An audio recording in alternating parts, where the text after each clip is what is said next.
जी अस्सलाम वालेकुम। उम्मीद है कि आप सब लोग खैरियत से होंगे। ये सामने जो आप खबर देख रहे हैं ARY न्यूज़ की, ये खबर कल सोशल मीडिया से शुरू हुई।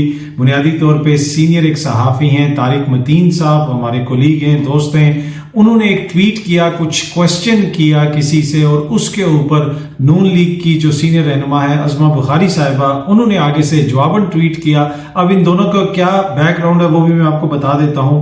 आपको पता है कि इमरान खान साहब की जमात ने कोई वकील किया था, तो उस हवाले से पहले जो है वो काफी बहस होती रही सोशल मीडिया के ऊपर, डिफरेंट चीजों के ऊपर कि ये वकील उसने कर लिया, वो वकील उसने कर लिया, काफी उसके ऊपर बहस चलती रही। अब उसी में तारिक मतीन साहब ने भी एक क्वेश्चन कर लिया कि रेमंड डेविस का वकील कौन है। अब रेमंड डेविस का वकील कौन था?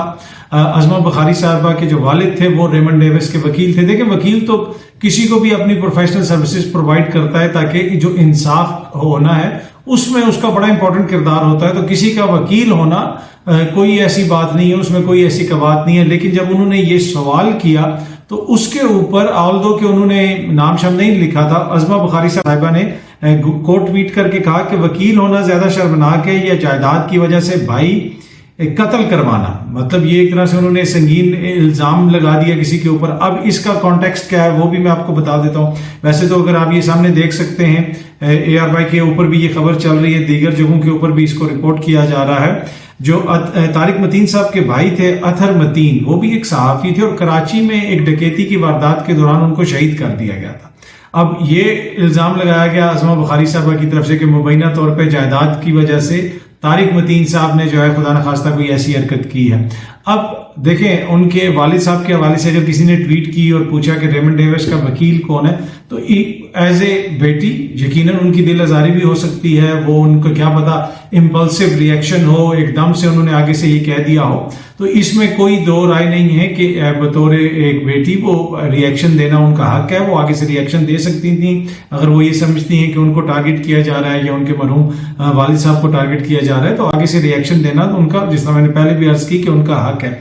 लेकिन आगे से इस किस्म का रिएक्शन देना, उसके ऊपर फिर बहुत ज्यादा तनकीद हो रही है। सामने आप देख सकते हैं अफजल भट्ट जो है सदर PFUJ, ये भी ARY पे आके इन्होंने भी इस चीज की मजम्मत की। फिर ये इसी तरह आप देख सकते हैं रहनुमा PFUJ लाला असद जो है पठान, वो भी सामने, और ये पूरी खबर की तफसीलात वहां पे शेयर की जा रही हैं कि क्या हुआ, किस तरीके से वहां पे बहस हुई। और ये दोनों ट्वीट्स भी वो दिखा रही हैं, ARY वाले दिखा रहे हैं। दोनों ट्वीट्स भी आपको स्क्रीन पे नजर आ सकती हैं अगर आप उनकी मीडिया कवरेज वगैरह देख रहे हो। वैसे भी सोशल मीडिया के ऊपर सब कुछ मौजूद है। उसके ऊपर तारिक मतीन साहब ने यह भी कहा है कि वो इस हवाले से कोई कानूनी चाराजोई भी करेंगे। ऑब्वियसली उनके भाई का जिस अंदाज में उनका भाई शहीद हुआ, उनको उस चीज का रंज होगा। दूसरी तरफ अज़मा बुखारी साहिबा की भी हो सकता है दिल आजारी हुई हो। लेकिन मैंने पहले भी अर्ज किया कि इसको बेहतर तरीके से आगे से कहा जा सकता था, उसकी तरदीद की जा सकती थी, तस्दीक की जा सकती थी, या एक अच्छा आगे से आर्ग्यूमेंट पेश किया जा सकता था।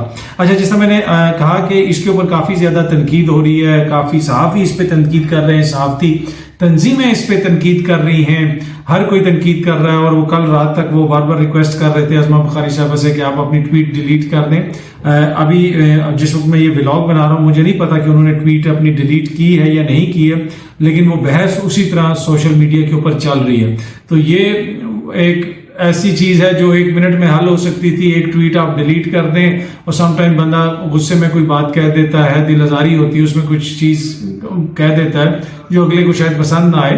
तो दोनों जो है वो शख्सियात भी इस हवाले से सोच सकती थी, कर सकती थी। लेकिन तारिक मतीन साहब ने एक क्वेश्चन किया था, उस क्वेश्चन के ऊपर इस तरह का जो रद्द-ए-अमल आया अज़मा बुखारी साहबा की जानिब से, उसके हवाले से अक्सरियत, आप हो सकता है मुझसे इतफाक ना करें, लेकिन अक्सरियत की ये राय है कि वो मुनासिब नहीं था। उनके मरहूम भाई के हवाले से इस किस्म की बात करना, इस किस्म का इल्जाम लगाना या इस तरह का तासुर देना, ये दुरुस्त नहीं है। और इसी वजह से तमाम जो सहाफती तंजीमें हैं, उनके जो रहनुमा हैं, वो भी इसके ऊपर एक तरह से मजम्मत कर रहे हैं। अब देखते हैं कि ये मामला आगे किधर जाता है। पर मेरे ख्याल में ये मामला, ये कोई कानूनी जंग नहीं है, ये इखलाकी जंग है। ये इस वक्त जो मुल्क में पोलराइजेशन है, जो अदम बर्दाश्त है, और एकदम से एक दूसरे को नीचा दिखाने के लिए इस किस्म की बात कर देना, ये उसी का एक शाखसाना है। तो मेरे ख्याल में अभी भी इसको बेहतर तरीके से हल किया जा सकता है। ट्वीट डिलीट कर दी जाए तो वो ज्यादा बेहतर है।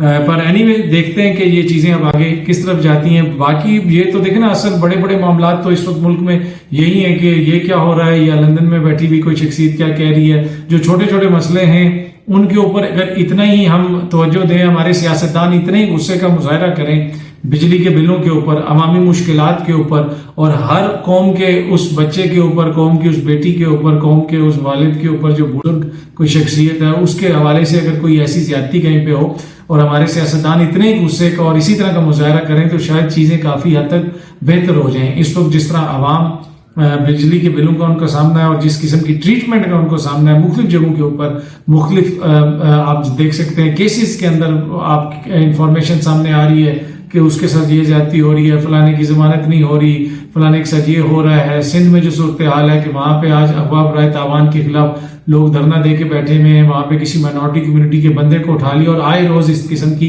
वारदातें होती हैं। लेकिन वो जो एंगर, वो जो गुस्सा अपनी जाती चीजों के ऊपर सियासतदानों का हम देखते हैं अक्सर सामने आता है, वो जो कौमी और इज्तिमाई चीजें हैं उसके ऊपर उतना वो स्ट्रॉन्ग स्टांस नहीं लेते, जिसमें अगर वो लें तो बहुत सारी चीजों के अंदर, जिस तरह मैंने पहले भी अर्ज की, कि बेहतरी आ सकती है। बाकी कुछ चीजों के ऊपर बिल्कुल वाज़ेह स्टांस लेते भी हैं, सियासी मुखालफिन के साथ क्या करना है, किस तरीके से उनको ट्रीट करना है। जो चौधरी परवेज इलाही साहब के साथ हो रहा है वो पूरी कौम देख रही है। अब अटक जेल में उनकी तबीयत नासाज होगी, कहा जा रहा है कि उनको पिम्स अस्पताल मुंतकिल किया जाएगा। उनको लाहौर से उठा के लाए हैं और अटक जेल में रख दिया गया है। क्या वजह है, उनको वहां पे लाना जरूरी था।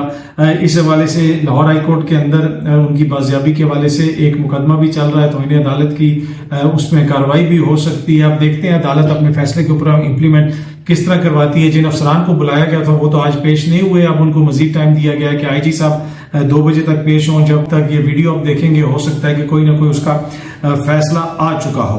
अच्छा, ये जो सामने डॉन की खबर है ये बड़ी इंपॉर्टेंट है कि नून लीग की जो लीडरशिप है वो वापस नहीं आ रही और उसकी वजह से नून लीग को बड़ा नुकसान हो रहा है और इसकी ऑप्टिक्स ठीक नहीं है। अब ये वर्ड ऑप्टिक्स जो है ना, ये नजर अच्छा नहीं आता कि जनाब मुल्क के ये हालात हैं और वो लंदन में बैठे हैं।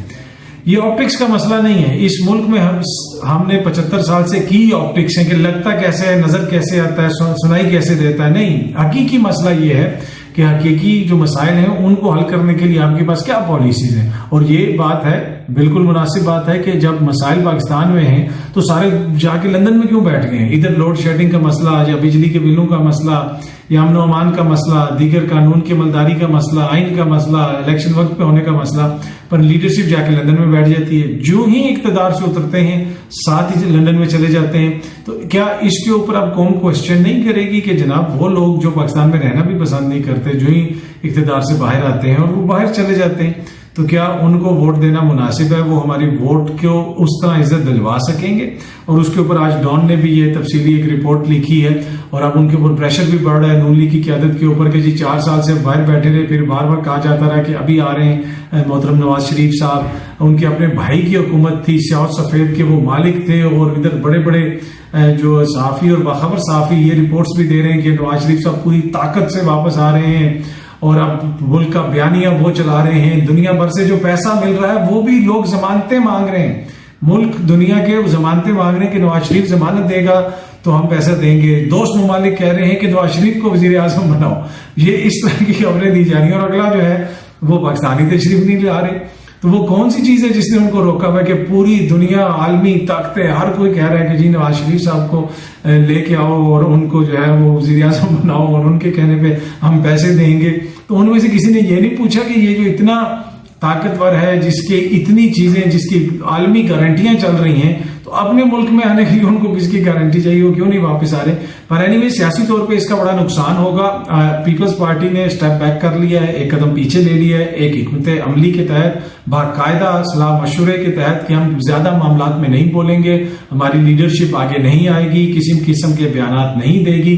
सीनियर लीडरशिप जो टियर 1 की लीडरशिप है, बिलावल साहब, जरदारी साहब, क्योंकि ये सारे मामलात नून लीग के ऊपर पड़े हुए हैं। महंगाई का हो जाए बोझ, कोई भी बोझ हो जाए, ये सारे बोझ नून लीग के ऊपर है, तो उधर ही रहने दें। और ये बाकायदा एक प्लानिंग के तहत, मंसूबे के तहत वो अपनी सियासी हिकमत अमली के तहत पीछे हो गए हैं। मलबा सारा नून लीग पे गिर रहा है। लेकिन अगर आप काबीना के मिनट्स उठा के देख लें, एक भी फैसला ऐसा नहीं है जिसमें पीपल्स पार्टी ने एतराज उठाया हो। किसी जगह पे उन्होंने कहा कि ये आया काबीना के अंदर या ये चीज आई पार्लियामेंट के अंदर, वहां पे हमने एतराज किया, ये बिजली की कीमत ना बढ़ाएं, ये कानून साजी ना करें। एक भी जगह पे उन्होंने कोई ऑफिशियल एहतजाज नहीं रिकॉर्ड करवाया। हर चीज में उन्होंने वोट भी डाला, साथ भी दिया, दुनिया भर की सैर सपाटे भी किए, वजारतें भी संभाली रखी, लेकिन अब मलबा सारा जो है वो नून लीग के ऊपर डालने की तैयारी है। दूसरी तरफ इलेक्शंस में जाना है और इलेक्शंस में जाने का एक खौफ है, जिसकी वजह से हर कोई जमात अपने अपने तरीकेकार के मुताबिक चल रही है। जो मौशी हालात हैं उनकी वजह से मुश्किलात का सामना हो सकता है। जिस किस्म की कारकर्दगी रही, मौशी कारकर्दगी रही 16 माह के दौरान डार साहब की, पीपल्स पार्टी की, नून लीग की और दीगर इत्तेहादियों की, उसके बाद एकदम से इलेक्शंस में जाना आपको पता है कोई आसान नहीं होगा। मसाइल खड़े होंगे, लोग पहले तंग आए हुए हैं और मईशत की ये हालत हो चुकी है। ये सामने आप डॉन की खबर देख रहे हैं, पाकिस्तानी रुपए के मुकाबले में अफगान करेंसी 30% जो है मुस्तहकम हुई है, तकरीबन 30%। कल मैंने आपके साथ खबर शेयर की थी कि अफगानिस्तान अपने शहरियों को कह रहा है कि पाकिस्तान के हालात ठीक नहीं है, सियासी अदम इस्तेहकाम है, वहां पे अमन अमान के मसाइल हैं, तो आप पाकिस्तान ना जाएं। अब आज ये खबर सामने आप देख रहे हैं कि पाकिस्तानी करेंसी के मुकाबले में अफगान करेंसी जो है तकरीबन 30% मुस्तहकम हो चुकी है। तो इस नहज पे आपने सियासत को पहुंचा दिया, इस नहज पे आपने पाकिस्तान में मईशत को पहुंचा दिया, इस नहज पे चीजें आ गई। और जहां तक रियासत और कानून और आइन का ताल्लुक है, तो ये अगर आप सामने खबर देखें, ये बड़ी इंपॉर्टेंट खबर है, डॉन की खबर है। और इस खबर के मुताबिक अगर मैं आपको थोड़ा सा पढ़ के सुनाऊं, US wants institutions to advance electoral process. America हमें बता रहा है कि वो चाहता है कि जो हमारा इलेक्टोरल प्रोसेस है, जो आइन के अंदर वाज़ेह तौर पे लिखा हुआ है, उसको आगे चलाया जाए। तो क्या इसके लिए हमें अमेरिका से किसी हिदायत की जरूरत है? ये तो 50 साल पहले बुजुर्गों ने बना नहीं दिया था आइन के, उसमें लिखा हुआ है 90 रोज में होंगे, 50 में होंगे, 60 में होंगे, 70 में होंगे, जितने भी दिनों में होंगे, सब कुछ तो वाज़ेह लिखा हुआ है। लेकिन यूएस जो है वो ये हमें बता रहा है कि आप जो है इलेक्टोरल अपना जो प्रोसेस है उसको आगे बढ़ाएं। और उससे पहले चीफ इलेक्शन जो कमिश्नर हैं उनसे अमरीकी सफीर ने भी मुलाकात की और उस मुलाकात के अंदर भी इसी किस्म की बातें हुई और इलेक्शंस के हवाले से, और कहा गया कि अमेरिका जो है वो पाकिस्तान में जो जमहूरी इंस्टीट्यूशंस हैं उनको सपोर्ट करता है, जमहूरियत को सपोर्ट करता है। लेकिन ये वही इलेक्शन कमीशन है जिन्होंने सदर मुमलिकत से मिलने से इनकार किया, अमरीकी सफीर से मिले। तो जब हमारे मुल्क में ये हालात होंगे तो फिर बाहर से ही हमें इसी किस्म की हदायत आएंगी, इसी किस्म के लेक्चर्स आएंगे, इसी किस्म की नसीहतें की जाएंगी जिस किस्म की जा रही है। इस पर हमें गुस्सा नहीं करना चाहिए। अपने मुल्क की हमारी ये हालत है कि इलेक्शन कमीशन का सरबराह कहता है मैं सदर मुमलिकत से नहीं मिलूंगा, लेकिन अमरीकी सफीर से मिल लेता है। तो उसके बाद फिर अगर ये कहें कि कोई बाहर से हमें कोई कहता है तो हमें बुरा लगता है कि जी आप हमें लेक्चर ना दें, आप हमें साइफर ना भेजें, आप हमें वो ना करें। इसमें हमें खुद अपने रवैयों के ऊपर भी देखना पड़ेगा, थोड़ी सी रोशनी डालनी पड़ेगी अपने रवैयों के ऊपर भी कि हमारा अपना किरदार क्या है। बहुत जल्दी आपसे दोबारा मुलाकात होगी। Thank you so much.